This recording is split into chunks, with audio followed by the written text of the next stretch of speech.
Hello dear students. So last class में हमने discuss किया था प्रोसेसेस, सारी थर्मोडायनेमिक प्रोसेसेस। उसके सिंपल शॉर्ट फॉर्म्स भी बताए मैंने, ग्राफिकल फॉर्म में भी एक्सप्लेन किया। ठीक है, इसके बाद में हम नेक्स्ट टॉपिक देखते हैं, nature of heat and work. इसको अच्छे से समझ लो कि what is the nature of work और नेचर ऑफ हीट, दोनों भी चीजें हम अलग अलग एक्सप्लेनेशन देखने वाले हैं दोनों का। Okay, so nature of work हम किससे रिप्रेजेंट करते हैं? वर्क को W से। और आई थिंक फिजिक्स में भी या फिर पहले भी आप लोग वर्क की डेफिनेशन से मतलब आप लोग नो क्या है, पता है आप लोगों को वर्क क्या है करके। फिर भी यहाँ फिर से एक बार देखेंगे कि we know that work is defined as the energy by which body is displaced through a distance d with an application of force. या फिर जनरल टर्म में हम बोलते हैं कि work is the product of force into displacement, है ना। ऐसा हम पढ़ चुके हैं कई बार। तो W equal to F into D. F क्या है? फोर्स, ठीक है, और D is the distance covered. कुछ हम फोर्स लगाते हैं और वो चीज उस जगह से कितने दूर तक के मूव हुई, उसको हम क्या बोलते हैं? Work. Work is perform. So product of F into D. तो अब ये कैसे आया? तो here the type of work involve is PV work. PV मतलब प्रेशर वॉल्यूम, ठीक है, PV। PV type of work हम बोलते हैं। So PV work, that is work is done when the system expands or contracts against the external opposing force। ठीक है, यहाँ पर क्या हो रहा है? वर्क डन कब हो रहा है? when the system expand और contract, है ना। हम एक सिस्टम ले रहे थे, सिलेंडर में गैस वगैरह ले रहे थे, तो क्या होगा? वो गैस का आइदर एक्सपेंशन होगा या तो फिर कॉन्ट्रैक्शन होगा, ठीक है, अगेंस्ट द अपोजिंग फोर्स। जो एक्सटर्नल प्रेशर या एक्सटर्नल फोर्स जो रहेगा उसके अगेंस्ट ये काम होने वाला है। तो इसलिए उसको क्या बोलना है कि work is done on the system when it expands, gas expands और contracts against the external opposing force. ठीक है, बाहर का जो अपोजिंग फोर्स आता है उसके अगेंस्ट काम होता है, राइट। तो तब क्या होता है? Work is done, right. So the product of pressure and volume, क्योंकि इफेक्ट किसके ऊपर आने वाला है? प्रेशर और वॉल्यूम पे। तो देयरफॉर हम ये भी बोल सकते हैं कि work is equal to PV, क्योंकि एक्सटर्नली अगर प्रेशर ज्यादा हुआ तो प्रेशर चेंज होने वाला है, और अगर प्रेशर ज्यादा हुआ तो वो कॉन्ट्रैक्ट हो जाएगी गैस, तो मतलब वॉल्यूम कम हो जाएगा। तो इसीलिए indirectly work is also related to pressure and volume. So therefore we say that work is equal to PV। And also we know that pressure is equal to force per unit area, है ना। Definition है force per unit area is your pressure, pressure का definition. तो ये values और D जो है distance है, स्मॉल d। डिस्टेंस को हम किससे रिप्रेजेंट कर रहे हैं? स्मॉल d से। तो अगर एरिया जो है वो D स्क्वायर है समझो, और वॉल्यूम कितना है? D क्यूब है, ठीक है। तो फिर PV इक्वल टू क्या लिखेंगे? प्रेशर का जो फॉर्मूला है F by A into V। इसमें A की वैल्यू पुट करेंगे D स्क्वायर, V की वैल्यू पुट करेंगे D cube. So F cancel out होके क्या बचेगा? F इंटू D, मतलब force into displacement is nothing but equal to your work, है ना। W is equal to work. Therefore हम क्या बोल रहे हैं? PV conditions, pressure volume work. और conditions for PV work with the to chemical reactions, मतलब एक तो एक्सपेंशन होगा या तो फिर कॉम्प्रेशन होगा। तो दोनों कंडीशन हम ये PV वर्क जो in case of expansion of gas and in case of contraction of gas दोनों देखने वाले हैं अभी, ठीक है। तो अगर हम कंसिडर कर रहे हैं कि एक फ्रिक्शनलेस मूवेबल पिस्टन है attach with a certain mass on it's outer surface. तो देखो ऐसा सिस्टम है जिसमें हम डिकम्पोजिशन ऑफ H2O2 मतलब क्या होता है? हाइड्रोजन परऑक्साइड को हम कंसिडर कर रहे हैं। तो बिफोर रिएक्शन हमने क्या किया है? एक सिलेंडर लिया है, उस पर एक मूवेबल पिस्टन लगाया हुआ है, राइट। और एक फ्रिक्शनलेस मूवेबल पिस्टन है with a certain mass on it. इस पे एक मास रखा हुआ है, कुछ अमाउंट का मास रखा हुआ है, और अंदर कौन सी गैस है? यहाँ पे पूरी H2O2 इज अ लिक्विड, वो भरा हुआ है, ठीक है। तो जब रिएक्शन होगी तो क्या होने वाला है? जब बिफोर रिएक्शन हमने इतना फिल करके रखा हुआ है, तो जब रिएक्शन होगी तो liquid this H2O2 will get convert to water and oxygen gas, ठीक है। ऑक्सीजन गैस रिलीज होगी। तो ऑक्सीजन गैस जब रिलीज होगी तो क्या होगा? गैस का नेचर कैसा है? एक्सपांशन का नेचर है। तो एक्सपांड होगी तो क्या होगा? देखो गैस विल एक्सपांड, ये पिस्टन मूव होगा, है ना, ऊपर की तरफ मूव होगा, piston will move upward. So therefore ये आ गया समझ में। देखो यहाँ नीचे था ये पिस्टन, इसके बाद में रिएक्शन हुई, इसमें से ऑक्सीजन गैस इवॉल्व हुआ, मतलब पिस्टन क्या हो गया, अपवर्ड डायरेक्शन में पुश हो गया, राइट, क्योंकि गैस ने क्या किया है, एक्सपांशन किया हुआ है, right. So here oxygen produce pushes the piston upward so that the mass in the surrounding is raised. ये जो मास रखा हुआ था यहाँ पर, ठीक है, it is raised. So in lifting the mass, system loses energy to the surrounding or it performs work on the surrounding। ठीक है, क्या हुआ, ये मास रखा हुआ था पिस्टन में, सराउंडिंग में, ठीक है, तो ये क्या हुआ, बाहर ऊपर की तरफ लिफ्ट हुआ, तो वो लिफ्ट करने में क्या हो गया, ये जो हमारा सिस्टम था, ये सिस्टम को क्या करना पड़ा, एनर्जी देनी पड़ी, है ना। The system loses energy to the surrounding, इसने अपनी एनर्जी लूज करी और मास को ऊपर की तरफ ढकेला। सो वो जो ढकेलना हुआ जनरल लैंग्वेज में, तो उसको हम क्या बोलते हैं, वर्क। तो it performs work on the surrounding, work किसके ऊपर हुआ, फिर सराउंडिंग के ऊपर हुआ। With no heat being transferred, a loss of energy by the system is equal to the work done by the system on the surrounding. This is PV expansion, ठीक है। इसको, ये पिस्टन क्या हुआ, ऊपर की तरफ पुश हो गया, किसकी वजह से, ऑक्सीजन की वजह से पुश हुआ, तो सिस्टम ने एनर्जी लूज करी सराउंडिंग के ऊपर, ठीक है, तो उसको हम क्या बोलते हैं, on the surrounding, okay, bye the system. ये वर्ड इंपॉर्टेंट है यहाँ पे कंडीशन के लिए, इसलिए मैं ये लिख रही हूं और रिपीट कर रही हूं बार बार, ठीक है।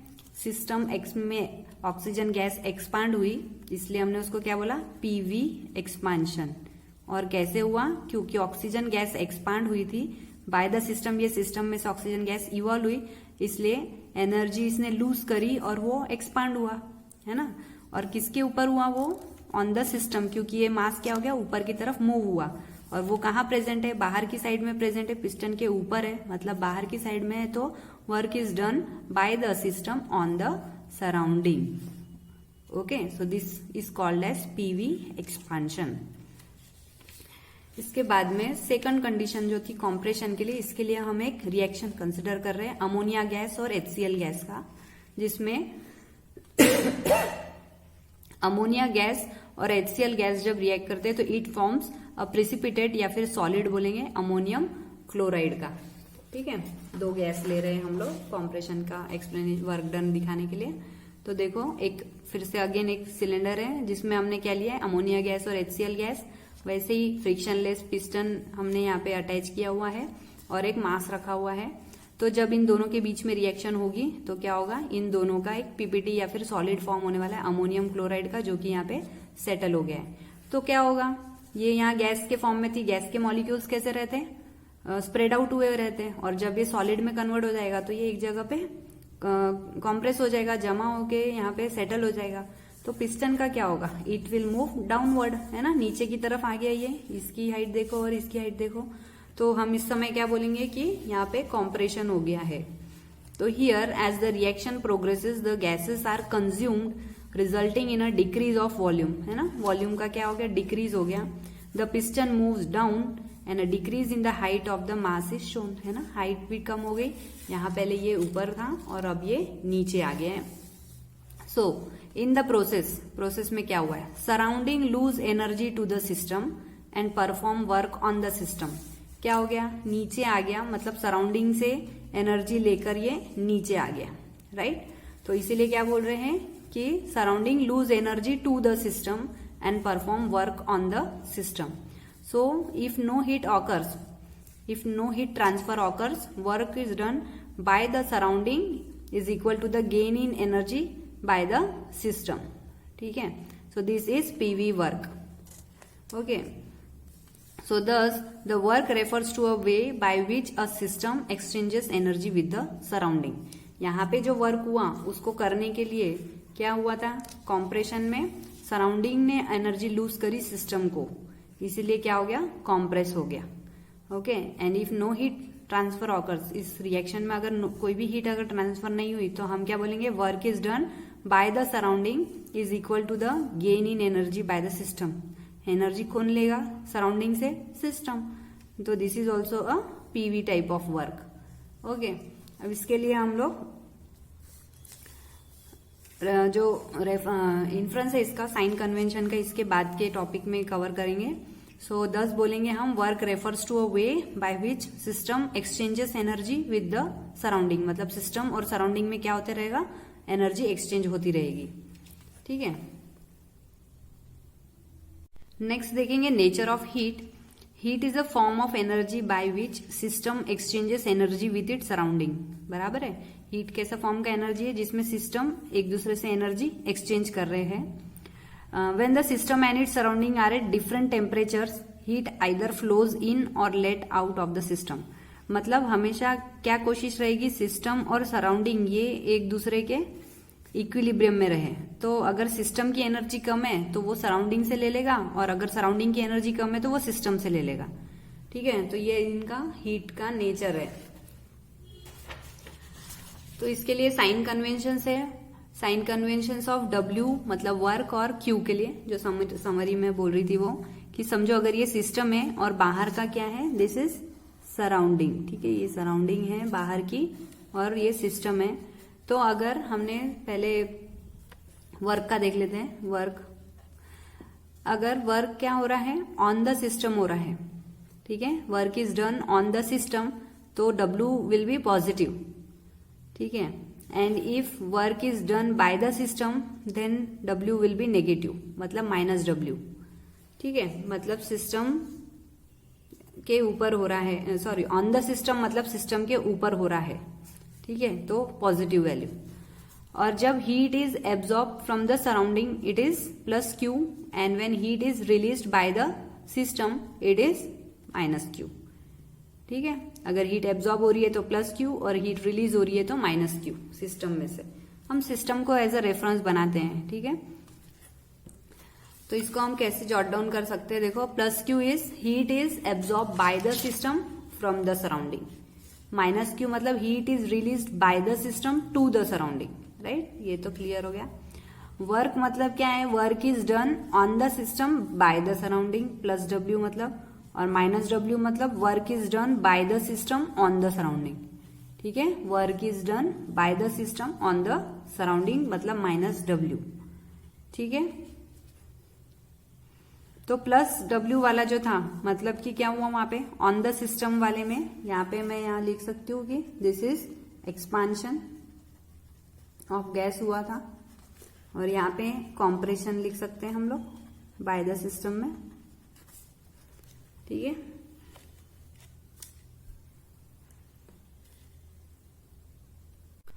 सॉरी ये उल्टा हो गया. Work is done by the system में क्या होने वाला है, एक्सपांशन होगा, और work is done on the system by the surrounding में क्या होने वाला है, कॉम्प्रेशन, जो हमने एग्जाम्पल देगा. ठीक है, work is done on the system मतलब सिस्टम पे हुआ तो गैस क्या हो गई थी, NH3 और HCl गैस क्या हो गई थी, कॉम्प्रेस हो गई थी, इसलिए work is done on the system. ठीक है, और work is done by the system में क्या हो गया था, गैस एक्सपांड हो गई थी, इसलिए एक्सपांशन, PV वर्क क्या हुआ, एक्सपांशन दिखाया था. तो ये दो टर्म भी याद रखेंगे तो +W और -W समझ में आ जाएगा. ऑन द सिस्टम मतलब +W और -W मतलब बाय द सिस्टम. ठीक है, तो नेक्स्ट हम देखेंगे expression for the pressure volume. ठीक है, तो इसके लिए भी हम क्या कंसिडर करेंगे, एक सिलेंडर जिसमें हमने गैस फिल करी है और एक पिस्टन लगा है जो कि फ्रिक्शनलेस है. ओके, तो consider a certain amount of gas at constant pressure P is enclosed in a cylinder fitted with a frictionless rigid movable piston of area A. ठीक है, फ्रिक्शनलेस है, मूवेबल है और कुछ एरिया A कवर कर रहा है वो. ठीक है, तो ऐसा एक अरेंजमेंट हमने किया है. तो इनिशियल वॉल्यूम जब हमने गैस फिल करी है तो उस समय let the volume of the gas be V1 at temperature T. ठीक है, इनिशियल वॉल्यूम कितना रहने वाला है, V1 इनिशियली जब हमने गैस फिल करी थी जब. उसके बाद में हम इसकी एक कंडीशन देखने वाले हैं एक्सपांशन की. Okay, so on expansion the force exerted by the gas is equal to the area of piston multiplied by the pressure with which gas pushes against the piston. तो एक तो उसका खुद का इंटरनल प्रेशर रहेगा gas का, और expand हो रही है तो एरिया भी इंक्रीज होने वाला है।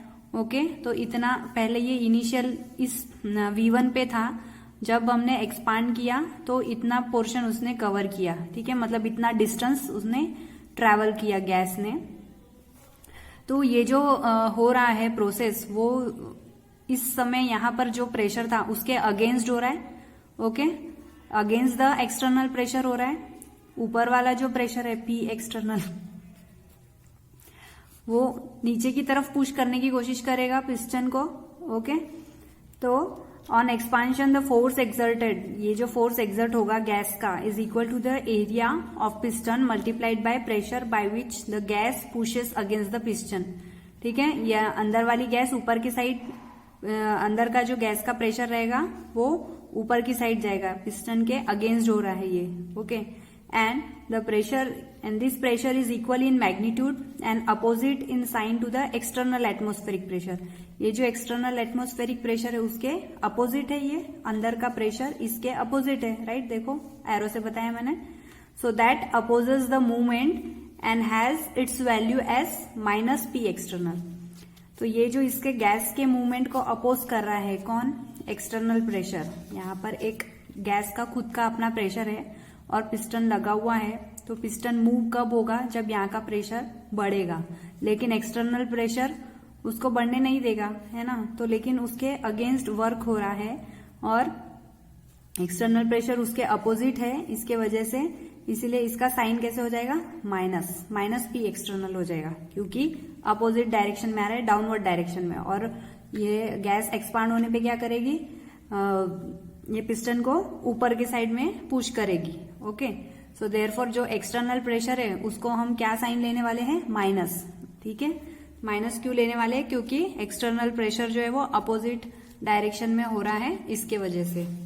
तो इसके बाद में हमको फॉर्मूला पता है, देखो further pressure equals to F by A, ये पता है F बाय A, राइट। तो इसी को यहाँ पे इस फॉर्म में लिखा हुआ है कि जो फोर्स एक्सर्ट हुआ था गैस से उसको इंटरचेंज किया हुआ है। देखो F equal to P into A हो जाएगा ये इधर जाने पे। तो therefore force exerted becomes external pressure into area covered. कितना एरिया कवर हुआ था, वो फोर्स एक्सर्ट, जो गैस एक्सपांड हो रही है मतलब कुछ फोर्स एक्सर्ट कर रही है वो पिस्टन के ऊपर, तो उस समय वो जो प्रेशर एक्सर्ट हुआ था उसको हम क्या लेंगे, minus P external into area, जितना एरिया उसने कवर किया। कितना एरिया कवर किया, देखो ये इतना डिस्टेंस D का एरिया कवर किया। उसके बाद में if the piston moves out a distance D, then the amount of work done is equal to force multiplied by distance. ये हमको पता है पहले से, इसके पहले भी हमने देखा है कि work is equal to F into D. अब यहाँ पर फोर्स का हमने यहाँ से ये फॉर्मूला निकाला है, minus P external into A, values इसकी पुट कर देंगे इसमें। ठीक है, तो W becomes W equal to minus P external into A into D. अब यहाँ पे A इंटू डी मतलब area into distance is nothing but your change in volume, है ना। देखो कैसे V1 और V2 इतना एरिया कवर हुआ, ठीक है, और इतना पूरा एरिया कवर हुआ इतना डिस्टेंस ट्रैवल करने के बाद, तो it is equal to V1 और V2। ठीक है, तो इसको इसीलिए हमने इसको क्या लिया है, V2 minus V1 equal to delta V से हम उसको सब्सटीट्यूट करेंगे। जितना एरिया इस सिलेंडर में गैस ने कवर किया है उसको हम क्या लेंगे, कैसे कंसिडर करेंगे, चेंज इन वॉल्यूम से कंसिडर करेंगे। इतना एरिया प्लस इंटू इतना डिस्टेंस कवर हुआ है गैस के एक्सपांशन से, तो इसीलिए हमने क्या किया है, A इंटू डी को डेल्टा V से रिप्लेस किया है, which is nothing but change in volume. So therefore W equal to minus P external into delta V, where delta V is V2 minus V1 मतलब final volume minus initial volume. Okay, अब इसके दो case है। एक जो हमने study किया कि व्हेन गैस एक्सपांड्स, जब गैस एक्सपांड होती है तो work is done by the system on the surrounding. ठीक है, इसके पहले भी हमने ये चीज देखी थी कि जब एक्सपांशन होता है तो work is done by the system हुआ था, राइट। तो वही सेम चीज। सो देयरफॉर क्या होगा, उस समय V2 volume V2 will be greater than V1। ठीक है, ये इक्वल समझो, माइनस साइन नहीं है, इक्वल मतलब उस समय क्या होता है, वॉल्यूम V2 इज या फिर final volume is greater than initial volume and therefore जब work is done by the system होता है, गैस जब एक्सपांड होती है तब हम W की वैल्यू कैसे लेते हैं, नेगेटिव लेते हैं, राइट। और जब गैस कॉम्प्रेस होती है, अगर दूसरी कंडीशन रही, अपोजिट कंडीशन रही कि जब गैस कॉम्प्रेस हो रही है तो work is done on the system by the surrounding, ठीक है। जब work is done on the system होगा तब गैस हमेशा कॉम्प्रेस होती है, उस समय final volume will be greater than V1 उस समय भी, लेकिन W कैसा रहेगा उस समय, पॉजिटिव, ठीक है। Work is done on the system पे गैस कॉम्प्रेस होती है और उस समय W की वैल्यू कैसी होती है, पॉजिटिव। तो ऐसे इन्फ्रेंस करके आप लोगों को क्वेश्चन पूछ सकते हैं, या फिर पीवी सिस्टम का एक्सप्रेशन डिराइव करो, उसमें आपको ये दोनों केसेस भी डिस्कस करनी होगी। और इससे हम लोग क्या कंक्लूड करेंगे कि एक्सटर्नल प्रेशर जो है वो क्या बता रहे हैं, shows the work during expansion और कॉम्प्रेशन ऑफ गैस, बराबर है। एक्सटर्नल प्रेशर की वैल्यू कैसी है उस पर डिपेंड करेगा वर्क कैसा हो रहा है, एक्सपांशन का हो रहा है कि कॉम्प्रेशन का हो रहा है। And volume change does no work unless the system is link to the surrounding by external pressure, ठीक है। Volume change does no work unless the system is link to the surrounding by external pressure. जब तक external pressure से कोई work आएगा नहीं, मतलब change होगा नहीं, तो वॉल्यूम चेंज होगा क्या, नहीं होगा। अगर एक्सटर्नल प्रेशर चेंज हुआ तो वॉल्यूम चेंज होगा, ठीक है। तो volume change does no work, कुछ भी वर्क नहीं होता है unless the system is link with surrounding, मतलब सराउंडिंग में क्या प्रेजेंट है, एक्सटर्नल प्रेशर। तो अगर एक्सटर्नल प्रेशर चेंज हुआ तो वॉल्यूम चेंज होगा, ठीक है, तो फिर कुछ वर्क होगा। तो ये सब था अबाउट द पीवी वर्क, जिसमें हम प्रेशर और वॉल्यूम को कंसिडर करके फॉर्मूला निकालते हैं, W equal to minus P external into delta V. इस पे बेस्ड न्यूमेरिकल्स भी है, अभी हम सॉल्व करने वाले हैं उसको भी। उसके पहले एक छोटा सा टॉपिक लेंगे, ये फ्री एक्सपांशन का। फ्री एक्सपांशन मतलब क्या होगा कि free expansion means expansion against zero opposing force which occurs in vacuum. Free expansion कब होगा, जब अपोजिंग फोर्स मतलब जो एक्सटर्नल प्रेशर है कुछ भी नहीं है, उस समय हम उसको क्या बोलते हैं, फ्री एक्सपेंशन। और वो कहाँ पर होता है, वैक्यूम में होता है। तो आपको कभी क्वेश्चन पूछ सकते हैं कि फ्री एक्सपेंशन के लिए क्या कंडीशन है, तो वैक्यूम, ठीक है। सबको पता है ना वैक्यूम क्या होता है, आई होप सबको पता है, ओके। तो work done is given by, हमको पता है, अभी हमने देखा formula W equal to minus P external into delta V. लेकिन क्या है यहाँ पर, जीरो अपोजिंग फोर्स है, तो जीरो अपोजिंग फोर्स में अपोजिंग फोर्स किसके वजह से आता है, एक्सटर्नल प्रेशर की वजह से। तो फ्री एक्सपेंशन के लिए कंडीशन ही यही है कि अपोजिंग फोर्स कैसा होना चाहिए, जीरो, मतलब कि एक्सटर्नल प्रेशर कैसा होना चाहिए, जीरो। तो अगर यहाँ पे इसकी वैल्यू जीरो डालेंगे तो वर्क कैसा रहेगा, जीरो। सो देयरफॉर हम कंक्लूड करेंगे कि no work is done when the gas expands freely in vacuum, ठीक है। हमने क्या कंक्लूड किया कि no work is done when the gas expands freely in vacuum, ठीक है। So this is a conclusion. इस पे बेस्ड कुछ भी क्वेश्चन पूछ सकते हैं आपको रिलेटेड, तो कंसेप्ट को ध्यान में रखना है हमको, ठीक है। इसके बाद में यूनिट्स देख लेंगे जो न्यूमेरिकल्स में काम में आने वाले हैं, units of energy and work. तो 1 joule equal to 1 kilogram metre square per second square, ठीक है, या per second square is equal to 1 pascal metre cube, and 1 pascal equal to 1 kilogram per metre per second square. तो इसमें से ये वाला ज्यादा इंपॉर्टेंट है, 1 joule equal to 1 kilogram metre square per second square, ठीक है। अब इसमें से ये तो ध्यान में रख सकेंगे, equal to 1 pascal metre cube, क्योंकि कन्वर्जन में यूनिट्स में कुछ भी पूछ सकते हैं, तो आपको डायरेक्ट ध्यान में रखना होगा। And 1 pascal equal to 1 kilogram per metre per second square, ठीक है। इसके बाद में W इक्वल टू हमको पता है minus P external into delta we, अभी हमने ये फॉर्मूला देखा। इसके लिए यूनिट देखेंगे, ये जूल का जो फॉर्मूला था, किसके लिए, एनर्जी और वर्क दोनों के लिए। एंड इफ प्रेशर हमको पता है बार में है, तो volume in dm cube, change in volume DM cube में अगर है तो वर्क डन क्या हो जाएगा, बार डीएम क्यूब, ठीक है। एंड कन्वर्जन एक और है, 1 bar equal to 10 to the power 5 pascal equal to 10 to the power 5 kilogram metre square per second square, ठीक है, per metre per second square. यहाँ पे दिखा है ऊपर के इसमें फॉर्मूले में 1 pascal equal to 1 kilogram per metre per second square. तो यहाँ पे सिर्फ पास्कल की जगह पर 1 पास्कल की वैल्यू का जो यूनिट था वो डाला है। ओके, यहां से इसके बाद में 1 डीएम क्यूब बार क्या होता है। 1 डीएम क्यूब बार, इतना सारा अगर कन्वर्जन नहीं याद रखना है तो डायरेक्ट ये याद रखो कि 1 dm cube bar equal to 100 joule होता है करके डायरेक्ट। इतना सारा कन्वर्जन अगर नहीं याद रखना है तो पर फिर भी मैं बता दूंगी कि 1 dm cube bar equal to dm cube into 10 to the power 5, ये जो ऊपर लिखा था kilogram per metre per second square. उसके बाद में डीएम क्यूब को मीटर क्यूब में कन्वर्ट करने के लिए 10 to the power -3 into 10 to the power 5 metre square, ठीक है, per metre per second square. फिर metre cube into 10 to the power -3 into 10 to the power 5, इसको भी फिर से कन्वर्ट किया है किलोग्राम पर मीटर स्क्वायर। फिर से पूरा कन्वर्ट करने के बाद में 100 हो जाएगा ये 100 किलोग्राम मीटर स्क्वायर। देखो कैंसल आउट जो है उसको बचा के ये बचा है, कैंसल आउट करके जो बचा है वो लिखा है 100 kilogram metre square per second square, और इसकी वैल्यू होती है इज इक्वल टू 1 जूल, क्योंकि ऊपर ही हमने देखो यूनिट लिखा था 1 joule equal to 1 kilogram metre square per second square.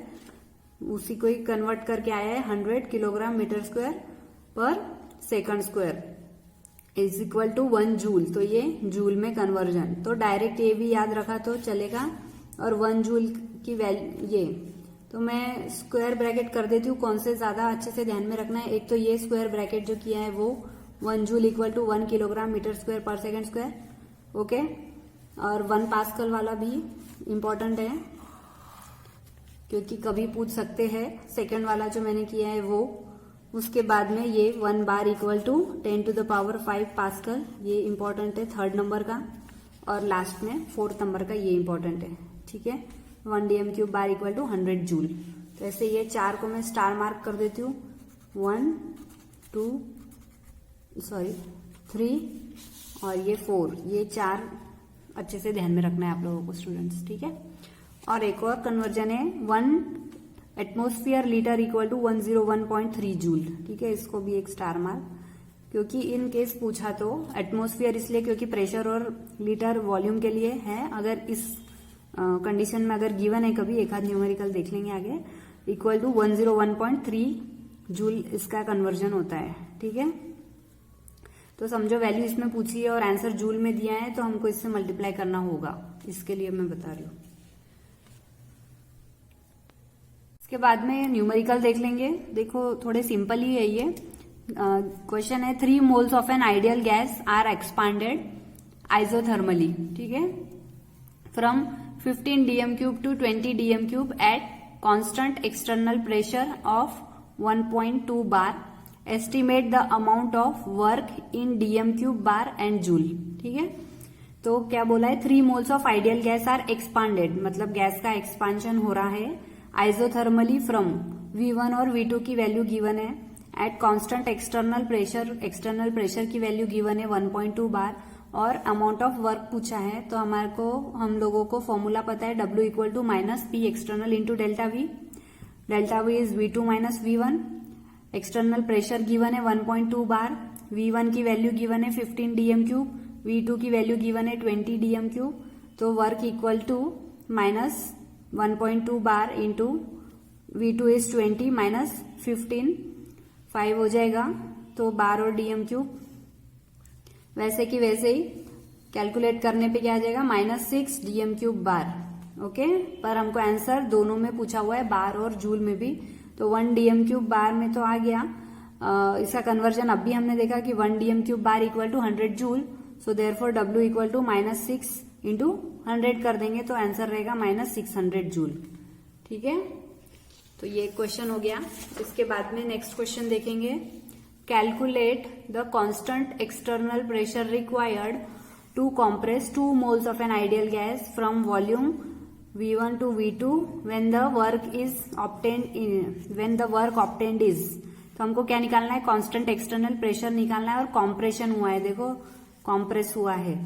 Okay, तो वर्क का हमको फॉर्मूला पता है, P external V2 minus V1। V1 की वैल्यू देखो यहाँ पे कॉम्प्रेस हुआ है इसलिए वैल्यू कम हुई है। ओके, तो टेंशन मत लेना कि ये ज्यादा है या कम है, ठीक है, माइनस माइनस कैंसिल हो जाएगा अगर कॉम्प्रेस है तो, क्योंकि अगर कॉम्प्रेस है तो वर्क डन की वैल्यू कैसी आती है, पॉजिटिव। तो अगर पॉजिटिव आया that means your answer is correct. So V1 25 दिया है, V2 13 और W की वैल्यू 48.62.4 जूल दी हुई है। तो देखो यहाँ पे कन्वर्ट करना पड़ेगा क्योंकि ये DM क्यूब में गिवन है और ये जूल में, राइट। तो कन्वर्जन है W की वैल्यू जो है 4862.4 joule into DM cube bar upon 100 joule, ठीक है। डिवीजन में चले जाएगा जूल इंटू 100 जूल। तो इसको करेंगे हम कैलकुलेट, तो ये जूल जूल कैंसल और ये 100 से डिवाइड करेंगे तो पॉइंट शिफ्ट हो जाएगा, 48.62 DM क्यूब बार हो जाएगा, राइट। तो इस तरीके से ये कन्वर्जन करना है, इस पे मार्क है यहाँ पर। जब ये कन्वर्ट हो जाएगा तो W की वैल्यू है हमारे पास, P एक्सटर्नल निकालना है, वॉल्यूम की वैल्यूज डाले हमने, तो ये माइनस माइनस कैंसल हो जाएगा, ठीक है। So P external equal to 48.62 divided by, ये माइनस साइन नहीं रहेगा यहाँ पे, 48 डिवाइडेड बाय 12 हो जाएगा क्योंकि ये माइनस माइनस कैंसल, ठीक है, या फिर प्लस हो जाएगा बोल सकते हैं। डिवाइड करेंगे तो इसका आंसर है 4.052 और एक्सटर्नल प्रेशर है, प्रेशर का यूनिट होता है बार, ठीक है। कैलकुलेट करके देखना है आप लोगों को। नेक्स्ट क्वेश्चन है 200 ml of ethylene gas and 150 ml of HCl gas were allowed to react and at 1 bar pressure according to the reaction. एक रिएक्शन गिवन है जिसमें C2H5 मतलब इथिलीन और HCl जो है रिएक्ट करके क्या बना रहा है, इथिल क्लोराइड बना रहा है। Calculate the PV work in joules, ठीक है। तो फॉर्मूला तो यही सेम लगने वाला है, minus P external into delta V। तो पहले वॉल्यूम डायरेक्ट गिवन नहीं है, निकालना है, तो कैसे निकालेंगे, रिएक्शन लिखेंगे और सब में बोला है कि 1 मोल है करके, ठीक है, क्योंकि कुछ भी नहीं है, कोएफिशिएंट कुछ नहीं है, इसलिए हम कंसिडर कर रहे हैं कि 1 मोल और 1 मोल भी फॉर्म हो रहा है। तो बस 150 ml ऑफ इथिलीन बोला है और 150 ml ऑफ HCl। एक सेकेंड, देखो इसमें बोला है कि 200 ml ऑफ इथिलीन गैस है, लेकिन फॉर्म क्या हो रहा है इस पे इम्पोर्टेंस देना है हमको, क्योंकि रिएक्शन क्या हो रहा है, कॉम्प्रेस हो रहा है कि एक्सपांड हो रहा है, वो हमको जो प्रोडक्ट फॉर्म होगा उसके ऊपर डिपेंड करेगा। तो यहाँ पे 1 mole of ethyl chloride form हो रहा है जिसका 150 ml बनेगा, क्योंकि 1 मोल है इसलिए, क्योंकि HCl का भी 1 मोल है इसलिए उसको भी हम जो सेम प्रोडक्ट बनेगा उतना ही हम रिएक्टेंट लेते हैं। इसलिए भले ही यहाँ पे 200 ml गिवन हो, लेकिन हमको उसमें से कितना रिएक्ट किया है, सिर्फ 150 ml इथिलीन रिएक्ट किया है HCl के साथ में इथिल क्लोराइड बनाने के लिए। तो ये बात आप लोगों को ध्यान में रखना है कि रिएक्शन जब गिवन है तो कितना मोल फॉर्म हो रहा है, इट इज इम्पोर्टेंट, उसको हमको ध्यान में रख के वॉल्यूम लेना है, ठीक है। तो यहाँ पर इसलिए V1 की वैल्यू क्या हो जाएगी, V1 मतलब इनिशियल जो हम डाल रहे हैं, क्या हम डाल रहे हैं रिएक्टेंट्स, इथिलीन और HCl। तो 150 ml इथिलीन डाला है, मतलब रिएक्ट किया है विथ 150 ml ऑफ HCl, तो दोनों का वॉल्यूम ऐड करेंगे तो 300 ml हो जाएगा, 0.3 DM क्यूब। और V2 जो है वो फाइनल जो प्रोडक्ट में फॉर्म हो रहा है वो 150 ml, तो मतलब 0.15 लीटर, ओके, या DM क्यूब। और एक्सटर्नल प्रेशर कितना गिवन है, 1 बार का गिवन है। तो ये जो कंडीशन है इसको आप लोगों को ध्यान रखना है कि प्रोडक्ट में कितना मोल फॉर्म हो रहा है उसके अकॉर्डिंग हमको वॉल्यूम की वैल्यूज लेनी होती है, ओके। तो हमको हमारे पास फॉर्मूला है minus P external into delta V। तो W equal to pressure is 1, तो -1 बार, और V2 और V1 की वैल्यूज पुट करेंगे, माइनस और ये माइनस कैंसल हो, मतलब माइनस माइनस प्लस हो जाएगा, और 0.15 में से 0.3 माइनस करेंगे तो 0.15, ठीक है। सो DM क्यूब बार पर आंसर जूल में चाहिए तो इंटू 100 जूल कर देंगे, ये unit cancel out, so W equal to 15 joule मिलेगा, ठीक है। तो नेक्स्ट लेक्चर में हम कंसेप्ट ऑफ मैक्सिमम वर्क ये कंटिन्यू करेंगे, ठीक है। तब तक आप लोग मेरे पहले के वीडियोस भी देख लो, थर्मोडायनामिक्स से रिलेटेड, और भी न्यूमेरिकल्स लेंगे जो छूट गए होंगे वो इसमें के, या ये टॉपिक से रिलेटेड, ये दूसरा वर्क का जो टॉपिक है उसके न्यूमेरिकल्स के साथ में ले लेंगे भले ही, और एक्स्ट्रा न्यूमेरिकल्स लेना है मुझे, तो आप इसके पहले के भी वीडियोस देखो, ये भी देखो, बाकी सारे 12th में जितने चैप्टर्स है पेपर 1 के वो भी मैंने सारे कवर किए हैं, वो भी देखो, और मेरे स्टूडेंट्स ने बोला है कि प्लीज मैम आप ऐसा बोलो सो दैट और भी स्टूडेंट्स इंस्पायर हो कि मेरे चैनल को लाइक करो, सब्सक्राइब करो और ज्यादा से ज्यादा शेयर करो। Okay, thank you.